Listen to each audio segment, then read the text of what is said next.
Hello, everybody. Welcome in here on YSNLive.com. I'm Alek Koberna. That man over there in the black and yellow is obviously Matt Morrison. Matt, it feels like it's been a while since I've been on the show, and he's gone. So I guess it's just me today. Matt will be back in here in a minute, but we got some great action here tonight. High school basketball preview.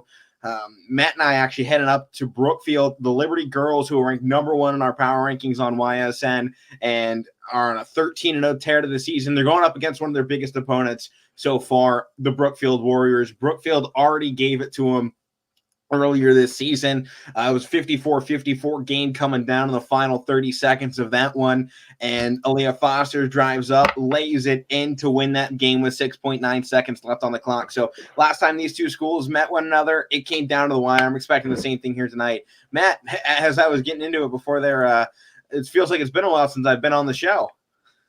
Yeah, it's been a minute. It's mostly been me or 2 days Mike. off, but I mean, with so much sports going on, it feels like forever. Yeah, it does. I mean, but it happens.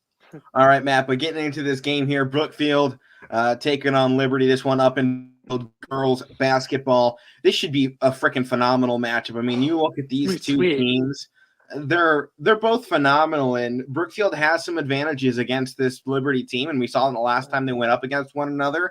And, I mean, Brookfield, they have rebounding. That's the heart of that team when they go up against a team like Liberty. Because Liberty, they have more speed. They're a little bit more athletic than them, and they're a little better at shooting. But this Brookfield defense, man, they're fantastic. And, I was obviously talking a lot about what this Liberty offense was doing at the beginning of the season, averaging 70 points per game. They've slipped a little bit, but they're still averaging 65.2 points per game. And they're going up against a team that averages 48.9. But defensively, both these teams are absolute monsters on that side of the glass. And Liberty is averaging 40.6 points against. Brookfield, about 36 points against. So these two, they're very similar in the way they can play the game because they can both get out on the break or they can both slow it down.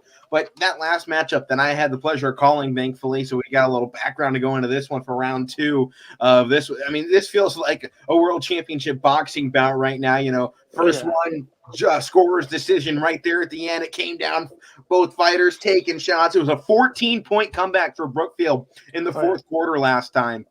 And they nearly pulled it off. And I think the biggest key to the game for Brookfield, their free throw shooting has been very poor on the season. If they want to win the game, they have to hit their free throws. That is what killed them against Liberty last time out about a month ago. They couldn't make their free throws. I think they were around 50%. And when you talk about a one-possession ball game at the end, if you hit those free throws, you're not talking about your lead is probably +6 at that point with all the extra points that you can get. It can completely change momentum in that game.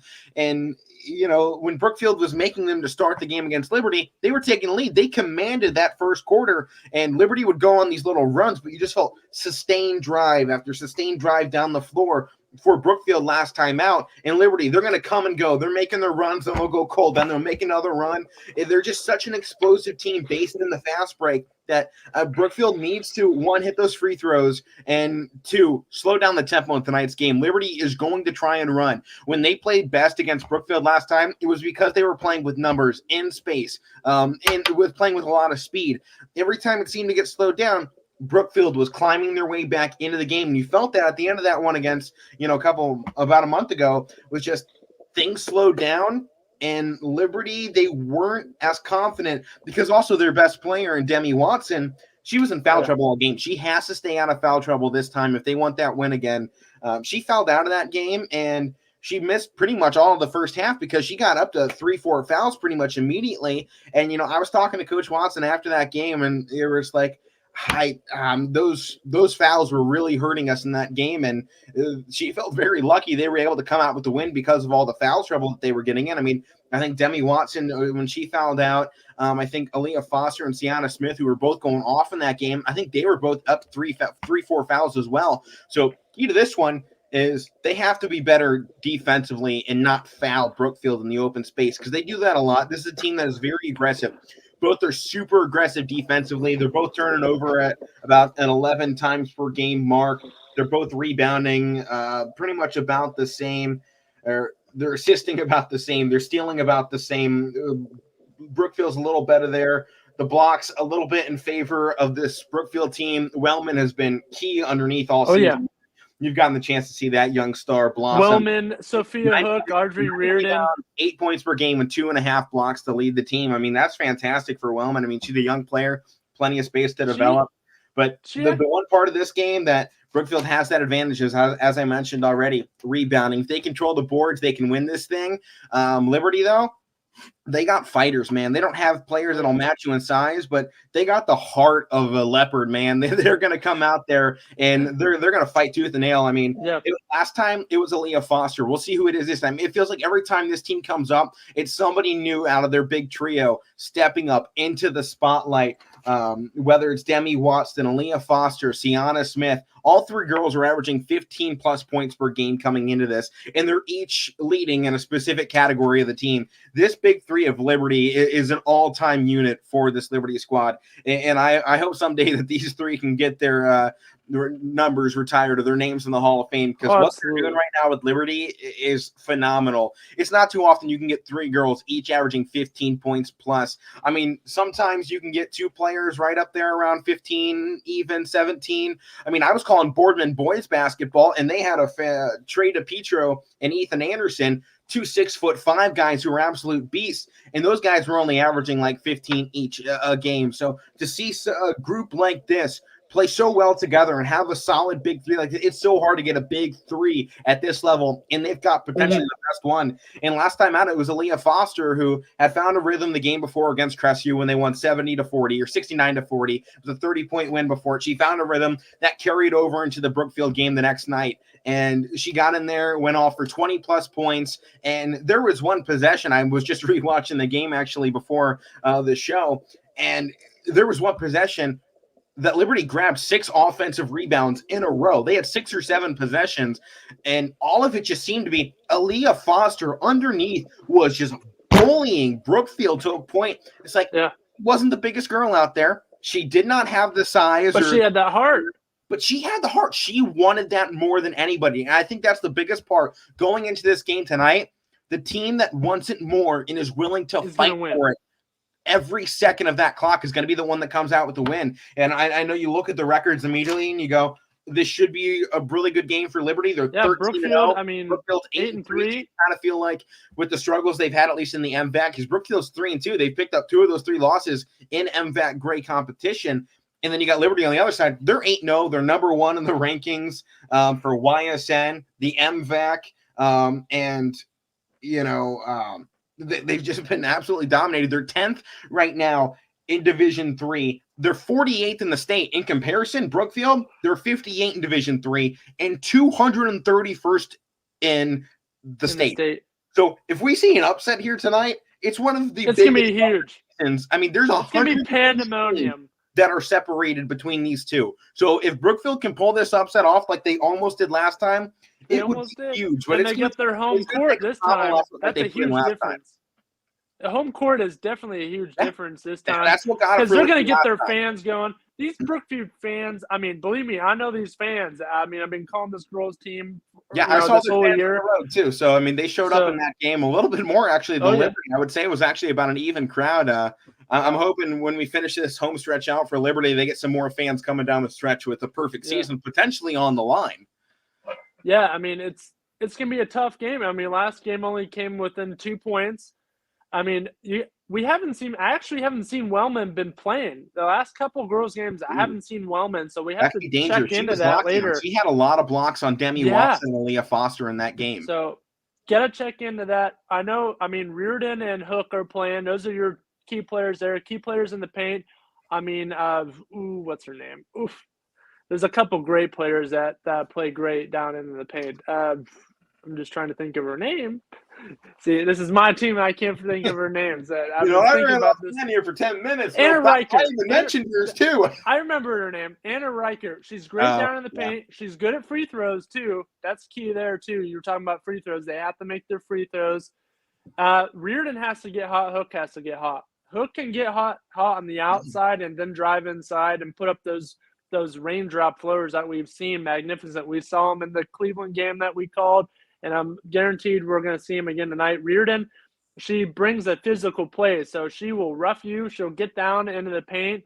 She'll take you to the hole and she'll put up baskets, and she can take you on the outside too. We've seen that. If she goes off, it's gonna be tough. It's gonna be good for them to stay in if she's if she's playing tough as we've seen now. Like, yeah, we're going to see another defensive defensive battle, though, between these two squads. I mean, it was 56-54 last time. It was low scoring. It got a little higher, fast-paced through that third and fourth quarter because Liberty hit one of their big runs and they took off.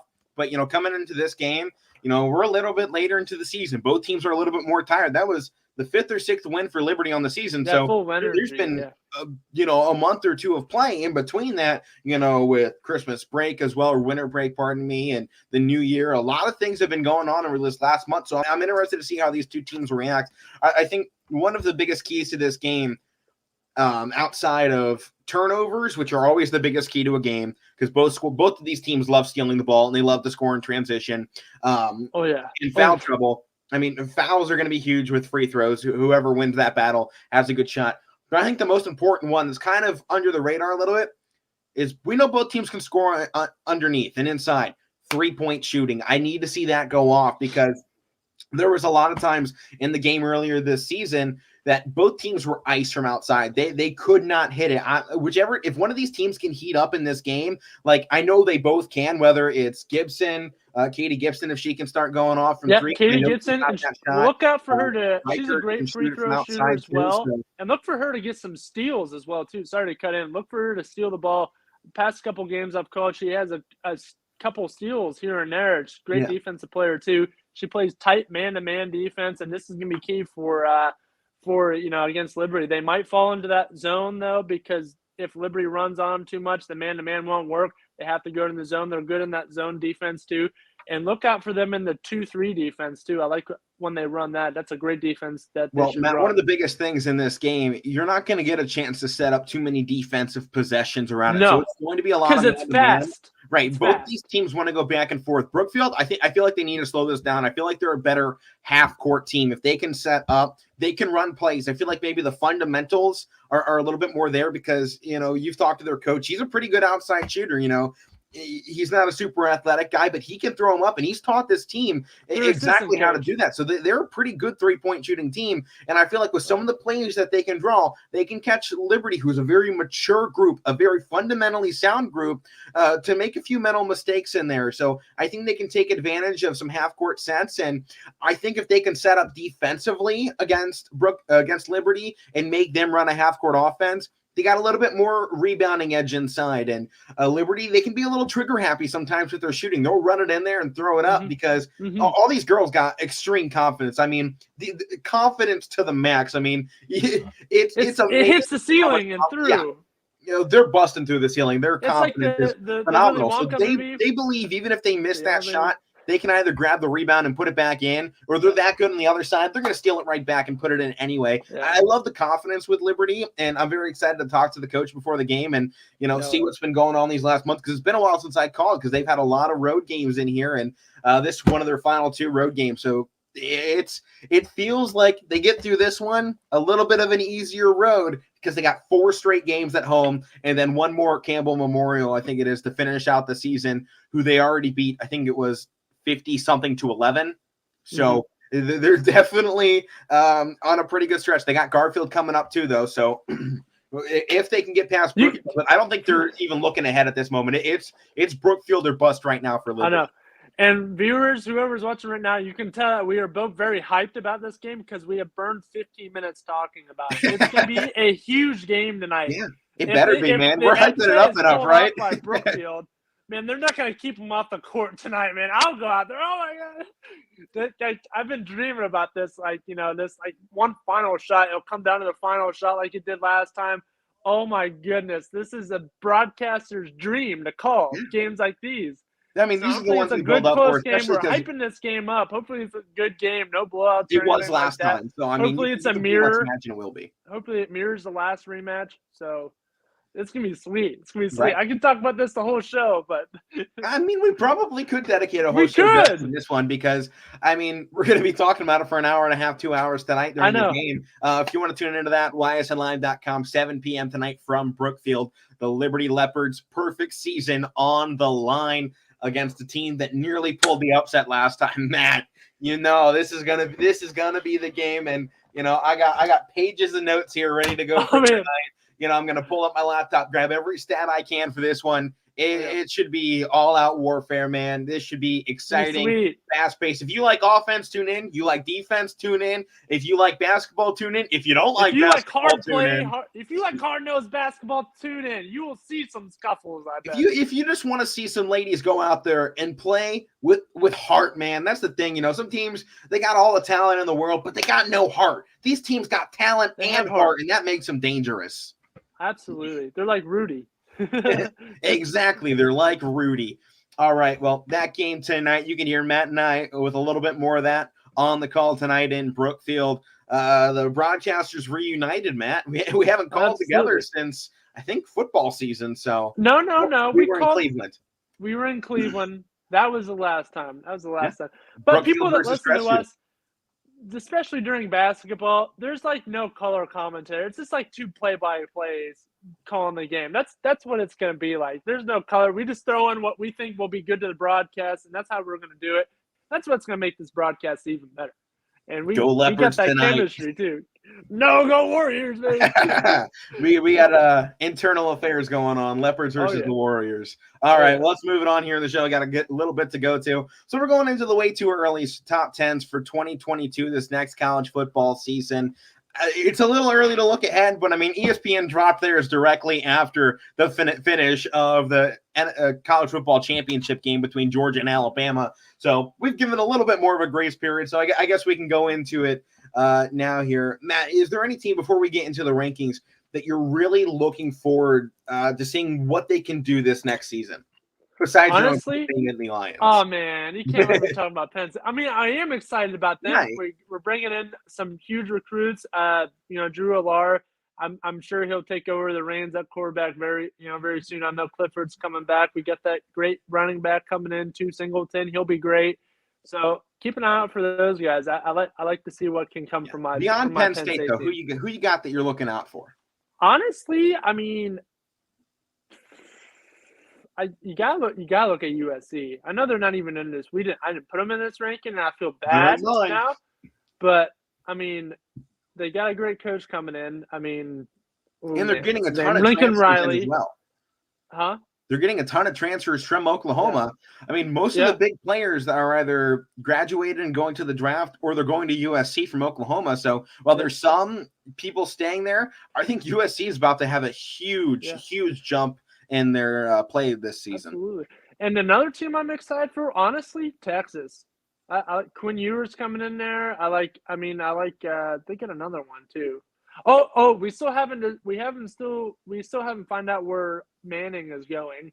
So we still haven't figured that out. That should be coming up soon, right? Or has he still got another year of high school? I think he's still got another year. Let's look. But it should be interesting. But wherever he decides to go, that team's gonna be something. He's next season. He's got one more year. Wow, they were hyping it up this year like this was his last year. He's gonna be hyped up. But the thing with Texas, Casey Thompson to me is still gonna be their starter. Like Casey Thompson. Unless Quinn Ewers absolutely wows in spring camps, which we don't really know what he's made out of. He got redshirted pretty much immediately at Ohio State because he came a season early. So I think part of it, you don't really know what to expect out of him. Maybe Ohio State was just, a show to get the NIL money. Maybe it wasn't. Maybe this is where he wanted to be. We don't know, what he was feeling, obviously. So with his departure from Ohio State, we got our guy.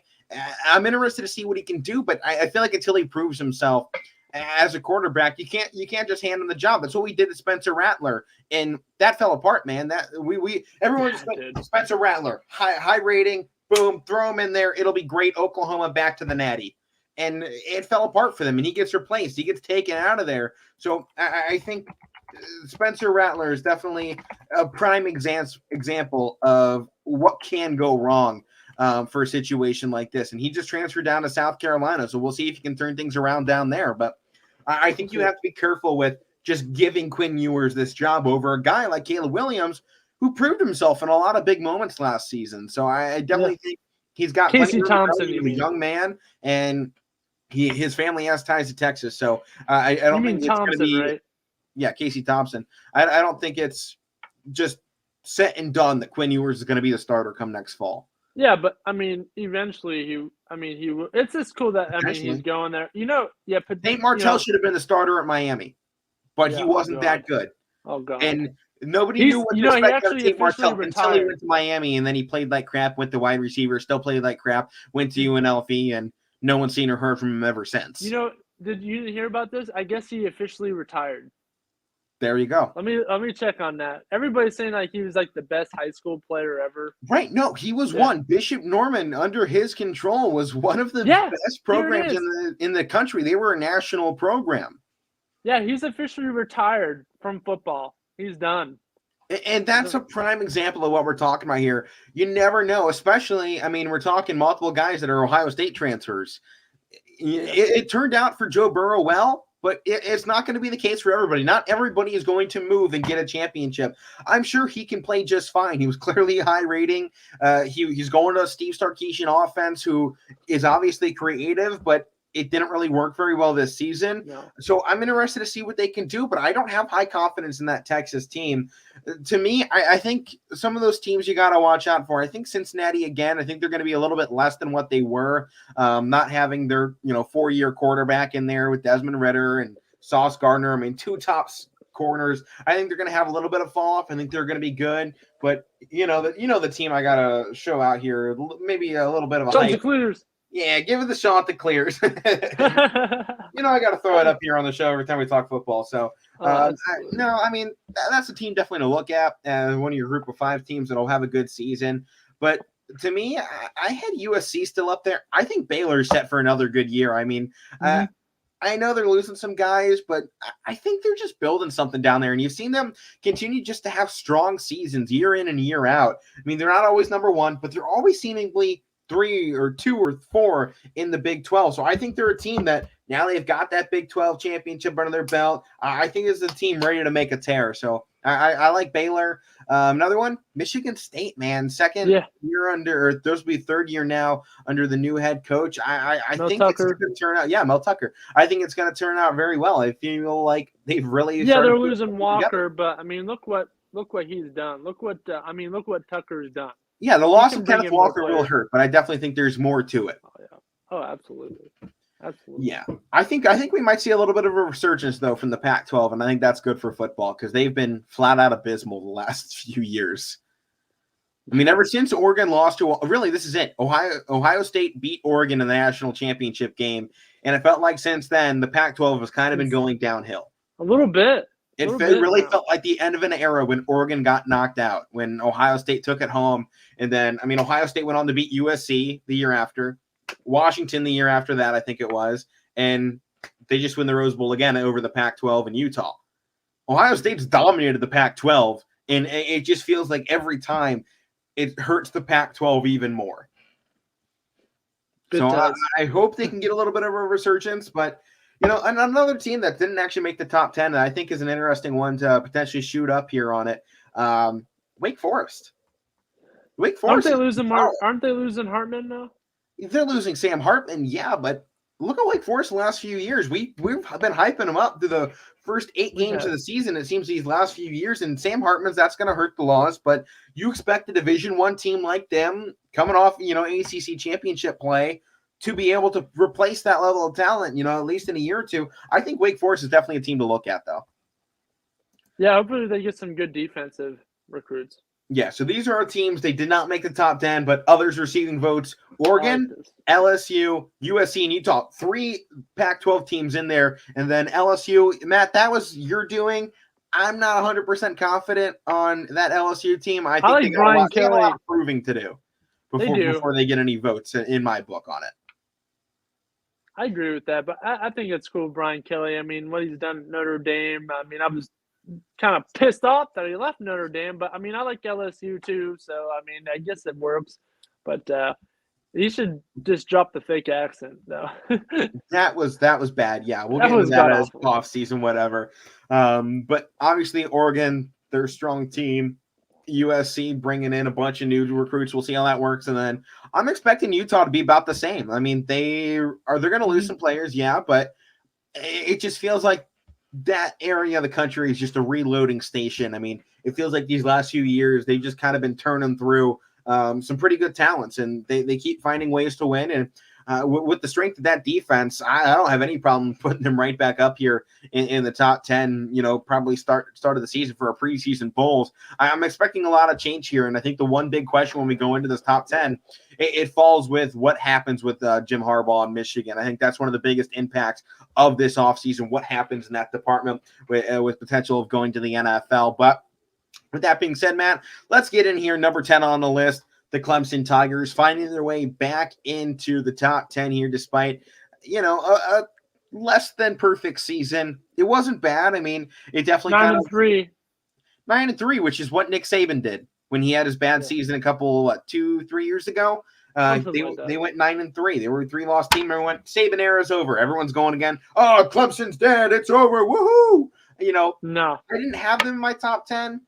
And I might not even have them in my top 15, but I definitely think they're one to watch out for. I mean, to me, quarterback situation's got to improve, though. If DJ doesn't take that step, DJ Uiagalelei, not DJ Yokley, our boss, but if DJ Clemson doesn't, we just like saying DJ because we can't say his last name. It's too many darn syllables, man.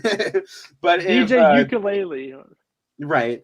If DJ of Clemson doesn't take that next step in quarterback, I think Clemson can't waste time on moving on to the next guy, because you can only wait so long, especially when you started him out so young in his career. I mean, he was supposed to be the guy that took over for Trevor Lawrence and made that instant impact. I mean, you saw Clemson kind of went through just this quarterback system going from, Deshaun Watson to Trevor Lawrence. I mean, both those guys played a long time at their school. That spanned, 6-7 years of Clemson football. It was those two quarterbacks. Then they make the switch here to DJ, and they don't feel that same energy out of this team anymore. So I definitely think if he's unwilling to make that next step, or he just can't, perhaps, we see them go to somebody else, and I can't really find much on who else is their quarterback. They're getting Hunter Johnson transferring back. He actually transferred out of the system, but he played 4 seasons at Northwestern. He's coming back for that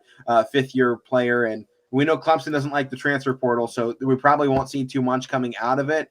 But, of course, the next man up apparently is another guy who I can't pronounce his name. It's Tyson Fumancha. Let me look. Is this Clemson? Fumachan.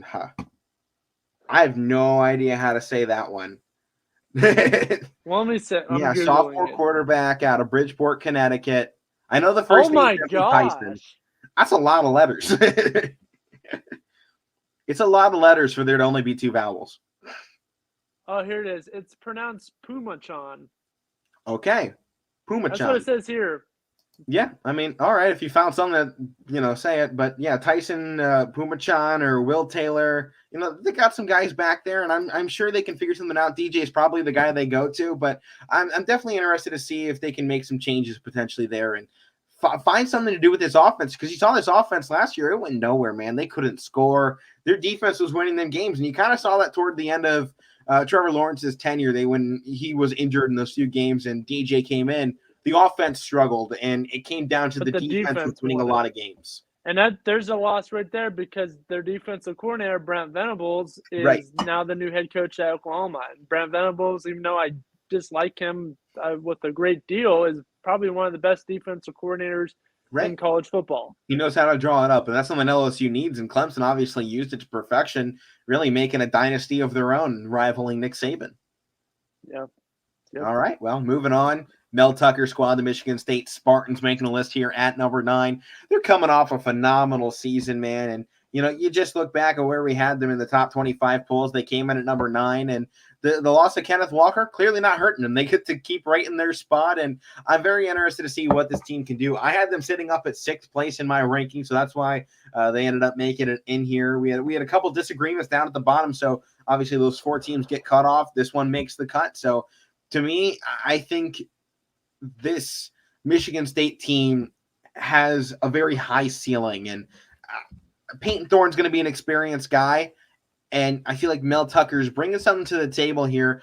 He was able to pull in a guy off the transfer portal that no one had really ever heard of and guide him, not tell him how or show him how to do it, but guided him in the right way to a Heisman candidate, a near perfect season, an almost Big Ten championship. I mean, they put together as good of a season as you could have asked for the second year of Mel Tucker in whatever this dynasty of his turns out to be, whatever Mel Tucker's legacy is. It started off with Kenneth Walker in the transfer portal.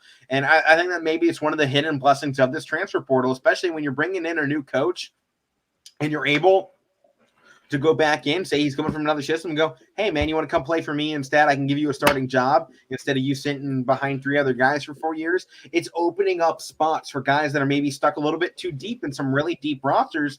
I mean, you look at Ohio State running back rooms, man. You go back a couple of seasons, if there was a transfer portal, you may never have seen guys like Ezekiel Elliott, J.K. Dobbins, Master Teague. I mean, the list goes on and on. Mayan Williams, super deep backfields. A lot of times don't get time to play now that the transfer portal opens up. It opens opportunities for guys like Kenneth Walker. And Michigan State is the perfect team to take advantage of that with the new coaching system and everything they're bringing in. So I think this is huge for Michigan State. I love to see him again here, Matt. Yeah, me too. I like Peyton Thorne. I like what he's done. He looked really good in that bowl game. He was a huge reason why they won that bowl game against Pitt. And I like their backup running back too. I think his last name's Elijah, something like that. They have a good backup running back. But I like to see what Mel Tucker can do Collins. Here. Yeah, Elijah Collins. I like him. But hopefully their defense can perform the way they did last year. And, hey, they'll be in the same position as they were last year. And they just landed another running back for not this season, but next season, 4-star running back from Texas, Kendrick Ruscano. So there's another one coming in there very soon for Michigan State. So I think they might have one of the brightest futures in college football when you talk about a young coach, a young program, and all the room in the world to build, because they're in a dominating conference in the Big Ten, second best conference in football, and they got all the room in the world to grow. So. Yeah, they do. Yeah, they do. What are you laughing about? Nothing. Just thinking of something. Okay. Number 8 on the list, Notre Dame, the Fighting Irish. I didn't have them in my top 10. I think we overhype them every year. I never know how to feel. You know what? You put them in yours. You go talk about them here. I mean, I like Notre Dame. I like the coach they bring in, Freeman. I think he's Notre Dame. He's been there for a while. He knows the team. I like to see what they can do, honestly. I think, yes, they lost Brian Kelly, who was like their all-time winning coach. But, I mean, hey, things have to end sometime. So might as well have it happen now. So, I mean, it's going to be tough. Huh? Their schedule, man. Next year, I was just pulling up rough. Notre Dame schedule. I saw it. Yeah. I mean, they start on the road in Columbus against Ohio State. Yeah. They're going to get UNC, BYU. We know Stanford can pull the upset. They got Clemson on the list. And then they finish out the season in Los Angeles against Southern California and against Lincoln Riley. Oh, that's going to be sweet. That would be a game. Yeah. That would be a game. I mean, I don't think they're a team to watch. I don't think they're a top 10 team, though, next season. Yeah, I think they're going to have those losses build up in a few of those games like that. And then you always know this Notre Dame team, they slip up in one of those games they shouldn't. So I think that's what we see. Yeah, but I like to see what the new guys can do. So yeah, I mean, I love the new head coach, former Buckeye. Oh yeah, Freeman, Marcus Freeman, right? Yeah, I think it was a linebacker or defensive lineman. One of the two, I believe it was. Okay. So coming up next year, going back to the Big Ten, Notre Dame's rival, the Michigan Wolverines. I mean, I think the big question here is what happens with Harbaugh. And obviously they're losing a lot of superstar talents, but I felt like this was a huge step for Michigan this season. They got over the hump of my Buckeyes. I had them at 4 in my rankings. They found ways to win. They won a Big Ten championship. They beat Iowa.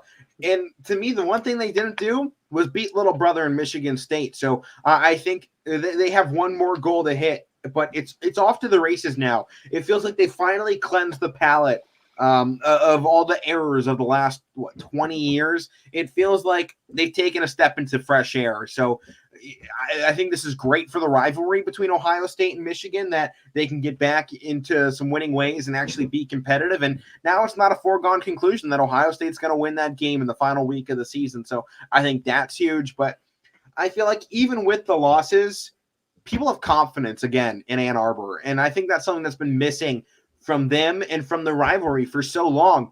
Now they got bragging rights. Now everyone has to prove them wrong. Now everyone has to start asking questions about themselves instead of everyone asking questions about Harbaugh and Michigan. They felt dynamic. You saw it against Ohio State. They weren't just running the same pro-style offense of the last 4 years of Jim Harbaugh. They changed it up. They changed it up, and they kicked some A-double squiggly letters, man, all season. All season, they were kicking rear, man. So they went from boxing to MMA losses, like that. Even with the losses of guys they're going to lose, we've seen them in the top 10 in recruiting. They should have no problem filling those spots, not to the same level of guys like Hutchinson. That is a Hall of Famer, in Michigan, in college football probably. So I think they find guys to replace, maybe not to that level, but I have no problem saying I think Michigan is going to be a strong competitive team this year. And you know what? Final week of the season, you can probably bet your highest dollar that it's Ohio State versus Michigan to decide who goes to the Big Ten East. Sorry, Michigan State. Sorry, Penn State. Right now, it's running through this rivalry game just like it should be in the Big Ten. This is how it should be. Ohio State versus Michigan to decide it all. That's how it's always been, Matt. You know that. Whenever these teams are at the height of their powers, it is when college football is at its best, and we're back at it. Yeah, I mean, nothing against my team, Penn State. I love seeing Penn State, getting to the, into the Big Ten championship. Right, yeah, they'll figure some stuff out. But I mean, Ohio's, what's that? Rebuilding stage, it's fine. You got plenty of talent coming in. Yeah. Oh, absolutely. So, but it's good seeing Michigan, Ohio State, the rivalry back where it is, honestly, because it's been dominated by the Buckeyes. Yeah, and it's honestly more of a rivalry when it goes back and forth. Oh, Buckeyes win this year, and then Michigan, and then this back and forth. I mean, that shows you, like, hey, this really is a rivalry, not Ohio State just coming in and kicking their butts every year. I mean, they beat them the last decade. It was going to happen sooner or later. I know you weren't the happiest. Oh, I was not happy at all. Dude, I know you weren't happy. I know. I was at work and my phone was blowing up. Oh no, Alek is mad. Alek is mad. Oh, I was in the group chat. I was ready to think about whoever was coming up. You were pissed. Oh, that was the worst. I was sitting back there laughing. I was showing, like, my buddy's a huge Buckeye fan. I was showing all my coworkers. They were all laughing. Like, he's so pissed. Yeah, he's so mad. It happens. Sports gets the best of us sometimes. It ain't always our proudest moments. Yeah. Like, if anybody watching the show has ever seen The Longest Yard, and when the guy runs out of Gatorade, he's like, "You drink all the Gatorade!" Yeah! That is Alek when Ohio State is losing to Michigan. You're laughing. I'm done. I know you just watched that movie too, so I know you just watched that movie. Yeah, I just watched it last night. Gatorade. Who drank all the Gatorade? Oh. All right, moving on the list here. Number 6, the Oklahoma Sooners. I am not high on this team. They're losing a ton, and we don't even know who their quarterback is going to be. I think it might be Dart from USC. I think he transferred to Oklahoma. There's so many questions and holes right here, and they're going to have probably a better defense, but I don't know if they're going to have an offense that can compete now with transfers out of there. So, Caleb Williams hasn't picked anybody just yet, but he is expected to leave. And after that, on the list right now, they got Spencer Jones, Tanner Schaefer, Micah Bowens, Ralph Rucker, and Ben Harris. So I definitely think that there are some holes they need to fill before I can say this team's going to be that guy. And I think they're an okay team. I mean, like we said, this is the way too early rankings. So we're going to see some changes. There's still a lot that can happen. Those preseason polls, when we come out with those, it should be wildly different from what we have from this based on everything that happens in the offseason. I mean, we're not even near spring games yet. I mean, teams are just reporting back for, the offseason camps and getting new playbooks and meeting the coaches type thing. So we're not even out of the coaching roundtable yet. We're still waiting for everything to settle down and transfer portals. Obviously, guys like Jackson Dart need to make commitments, and Caleb Williams to make his. It feels like he would probably go to USC, but we don't know that just yet. So I think there's a lot of probabilities bouncing around right now in college football. So Oklahoma, I have them at 10th in mind. You guys both had them at 6th. I'm fine with them being in there. I don't think they should be that high because I think there's too many question marks right now in the offseason.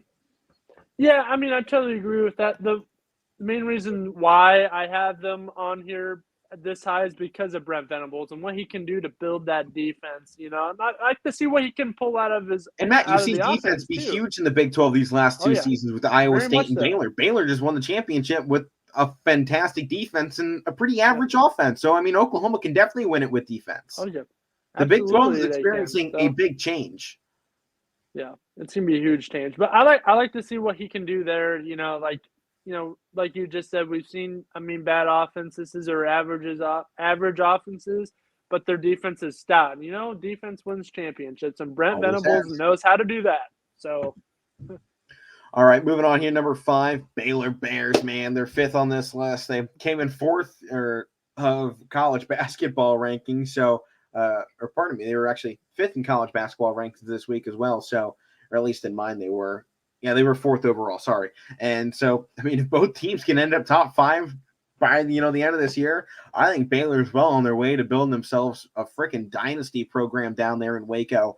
I mean, you see the basketball team going off, football teams going off. I think this might be one of the highest futures for a program besides maybe Michigan State or perhaps the team we have next on the list, with the level of talent that they have and the level of coaching they seem to have and the support they have from the fans, I think is the biggest part. Sometimes you can have the best players out there, but if the fans just aren't in it, you're just not going to find ways to win games. So I feel like with the way the crowd supports Baylor down there in Waco, and with Texas already being football capital of the world, maybe, I think Baylor's got plenty of room to grow. And they're already a fantastic team. Oh, yeah, they do. I mean, I like this Baylor team. I like what they did last year, and I'm just more excited to see them next year. I like their coaching. I like the players that they have. So it's going to be something exciting to see. Definitely. And, their quarterback, Gary Bohannon, he was only a sophomore. So, they're going to get him back potentially another 2 seasons. He's a 6'3" guy. And with the way he played coming back from this injury, you hope he's going to be at that same level. But I'm very excited about what Bohannon could do. I think maybe a few years down the line, next 2, if he stays at Baylor, he could find himself in the NFL draft potentially as maybe not a starter, but a backup unless he shows some extreme improvement. Yeah. Because it's hard to be a starter in the NFL. Yeah. All right, well, moving on here. Number 4, one of the top recruiting classes, they're getting the top recruiting class of all time this offseason. But to me, I feel like they've been a little bit hyped up because of that. And I just want to bring everybody back down to earth and just remind them that while it's the best draft class in college football history, they're all still freshmen. So you're not going to see a lot of guys hit the field this season. Give those guys from this class a season or 2. I think you're going to see a couple of freshmen hit the field. But I think next season or 2 down the line is when you're going to see them, take that next step and get to the field. But, they've had some top 10 recruiting classes these last 3-4 seasons. So they definitely have some talent. But this is a team that perennially is 8-4. That's their record. That's their predicted record. That's normally what they finish at. So with Texas A&M, I'm not confident in their ability to play well. I had them at 8 in my ranking. Mike had them at 4. You had them at 5. I think they're going to be a solid team. I don't think they're going to be a top 4 team in the SEC, though. No, it's going to take some building for them, honestly. I like what Jimbo Fisher has done. He's starting to get them there. I mean, in a couple of years, it's going to be there because of look at these guys they're bringing up. So, I don't know if Jimbo Fisher's the guy. If Fisher can't win with the classes he has now, he's never going to be able to win. And that's just it. You're getting the last 3 years top 5 classes. This is now. It's now or never. These next 2 years for Jimbo Fisher and Texas A&M, if he can't win with this group of guys, he's not going to win anywhere. It doesn't matter what you give him. Yeah, I mean, you've seen what he's done at Florida State. Look what he turned Florida State into a championship team. So, I mean, a lot of people thinking he can do the same to Texas A&M. And, he has the potential. I mean, He got you past said it, Alabama, but he couldn't finish the season. Yeah, I know. But that was the biggest thing. They got the win. They fell apart. Yeah, it was bad. But, and that's poor coaching. So yeah, it is. So he's got some learning to do too. He's got some stuff to fix. So you got the players. Same thing with Penn State. Franklin, you have some good players, but make some good decisions, all right? Put your money where your mouth is, especially with Texas A&M. They have a huge stadium. They have a ton of money in that program. They have top recruits. They have everything you could ask for. They're in the #1 conference in college football, the SEC. So they've got a hill to climb, and it's a big one. But when you got the level of talent you do, if you can't win, that's on the coach. I say if Fisher can't win these next 2 seasons, he's out the door. 8-4 with this level of talent is not good enough. This needs to be a 10-win team. And I know we're talking about 2 games, but 2 games in the grand scheme of things is huge. That's a New Year's Six. It's a country mile. Or, not even playing in a bowl game like this season because they had to opt out. This team did not have 2 a bowl games mean a lot. Yeah. They mean a lot. You can beat Alabama. That's good that he did that. But congrats. Got over that what else did you do? Nothing. Exactly. That's the point here. So I don't like them being this high in the rankings. I would move them back to where I had them at 8. I think they're a strong team. I think they're going to have a good season. But as I said, I don't think they're a top 4 team in the SEC. I mean, you look at teams ahead of them. Georgia, Alabama, 100%. Kentucky could have another good season. They've been putting some strong ones together. I think Kentucky's a better program than Texas A&M, and that sounds ridiculous to even say. Stoops. Good old Stoops there. Mark Stoops. Stoops, I like that. Will Levis. Man. Oh, yeah. Will Levis, I think, he's leaving. I think that was his last year. Yeah, I think he was like a 5th-year senior, so. Something like that. But unless he has an extra COVID year, which he might, Go back to Kentucky. Right. I think you've just seen them. They'll go strong for a year or 2, have a year off, go strong for a year or 2, have a year off. I just feel like this team has Kentucky has a higher ceiling than Texas A&M. Even the fact that Texas A&M has all the talent in the world, miles ahead of Kentucky. Kentucky's playing better because they got better coaching. Absolutely. At the end of the day, you can only rely so much on these kids to, do something. At the end of the day, you got to blame it on the old man calling the shots. And, at some point, if you can't win with what you got, it's on you. It ain't on the players.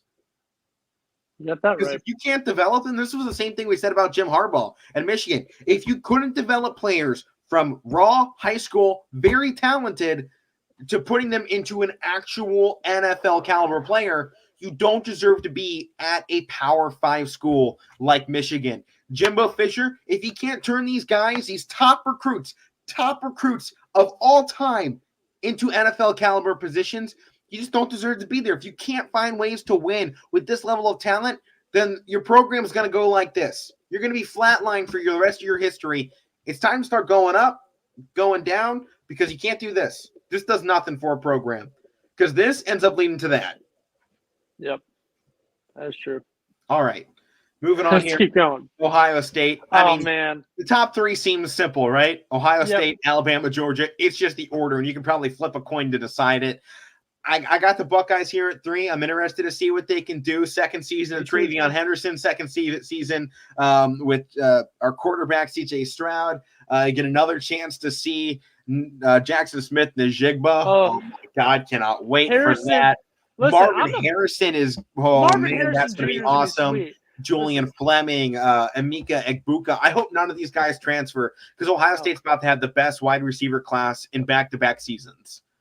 Yeah, and I love Penn State. I love Penn State to death, honestly. But and we know how Mike feels about Ohio State. But the only team I severely hate is Michigan.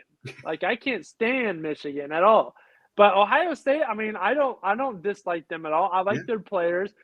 Jackson Smith-Njigba, I was high on him all year. I'm like, wow, look at him go. Yeah. Look what he did in that full game. I was my dad was out there making cheese and crackers. And every time Njigba took off, I'm like, Njigba on his way to the house again. Like, oh, my God. I was going nuts. Like, go. And then the catches that Marvin Harrison Jr. made in the corner of the end zone, and Stroud put that ball right on the money. And they're just freshmen.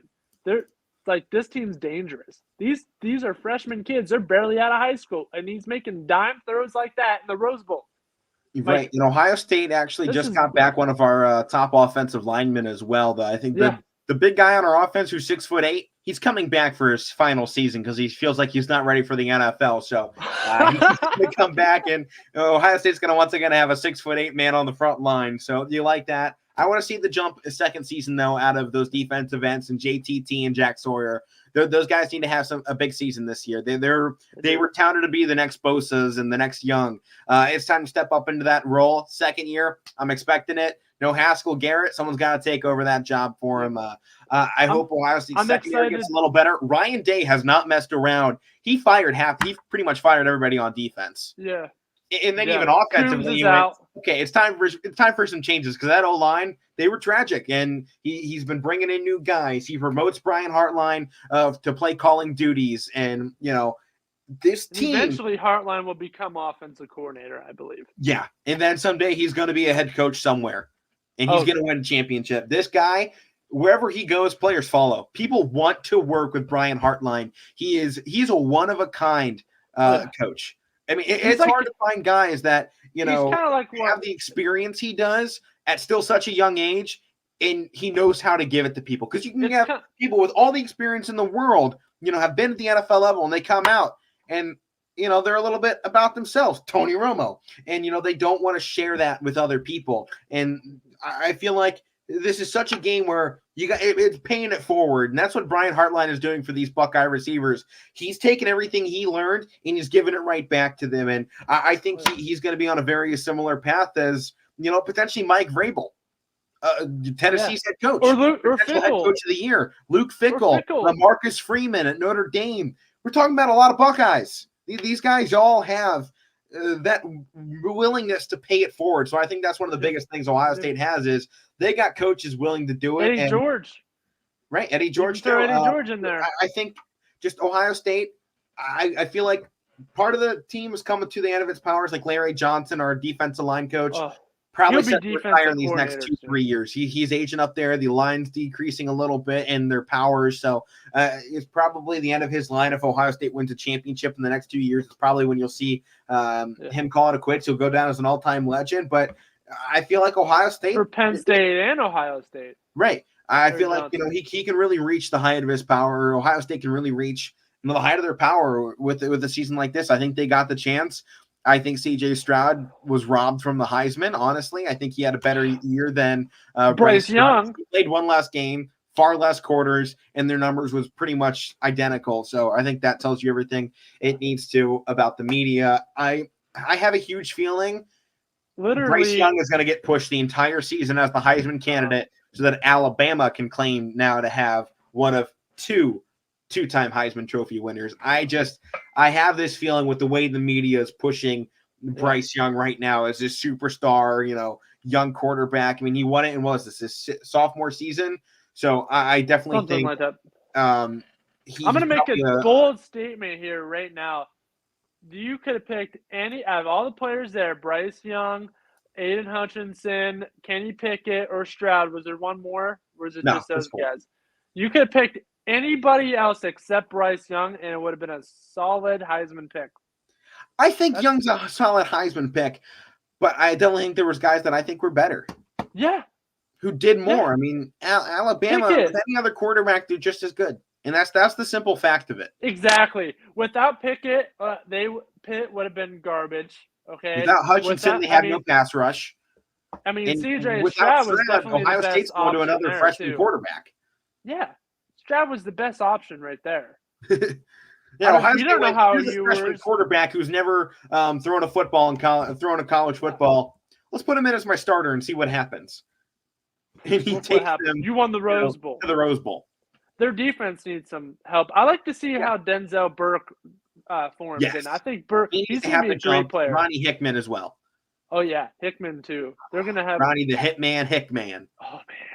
Love it. Love the Hitman. But we got to move on here, Matt. 5 minutes to go on the show. I know. Alabama at number 2. Obviously, everybody knows their ceiling. And number 1, Georgia, because they won they did it. They got down there at the end. They were pretty, fantastic to finish things off. And they won the championship. Yep. So champions number one till they ain't. That's how it works in this world. In this world of the Casual Sports Podcast. Now you can find on a tab on ysnlive.com under shows. You can find us there, listed Casual Sports Podcast. Made the website. That means they have to keep us around now, Matt. We made it. We made it. All right, rapid fire here to end off the show. NBA, Suns versus Mavericks. You know I'm rolling in Sunshine Land. Give me Phoenix.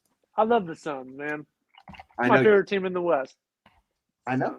So you're going Suns, no question there. I like the Maverick, but I definitely think this Suns team, they're just a little too hot right now. You know what I mean? They gotta get Chris Paul's gotta get one.